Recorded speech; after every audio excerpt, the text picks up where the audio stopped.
Alright, so a lot of people complain about their dog's mouthing, and it is a real concern. And it can be a little bit difficult to get people to do this correctly. But my favorite way to deal with mouthing is not to get them to not to punish it really hard or to use like a penalty, like an aversive penalty.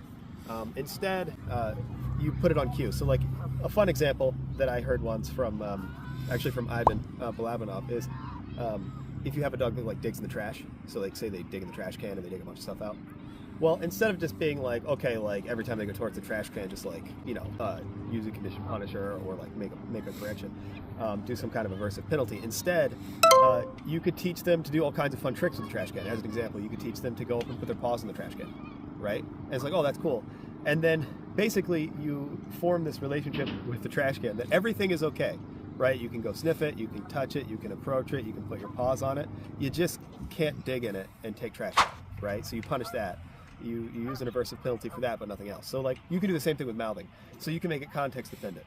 So there's 4 windows. I've talked about those a lot. Find my videos on them. But the window that you would use in this case is the Find Fun With Me window. So the cue we use for that is ready. You ready? You ready? Right? Which he doesn't know yet, but he will.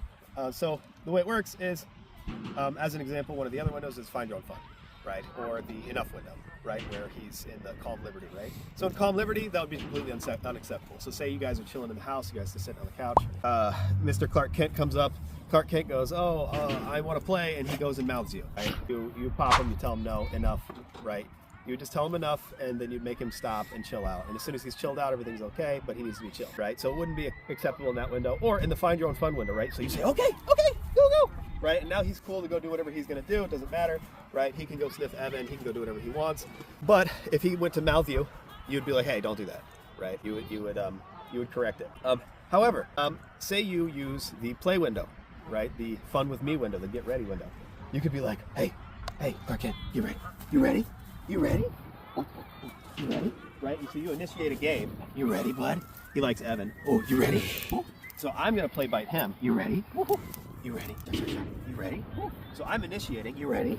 Right? And so I initiate. Oh, you ready? Oh yeah. Yeah. Oh. And so then as this window gets more clear, so you have a lot of clarity around that window, you can say, ready? You ready? And then you can play with the dog a bunch with a tug toy or with whatever else you want. And then if he mouths you while you guys are playing, it's okay, right? So that way you're not stamping out the behavior, instead you're giving it a proper context.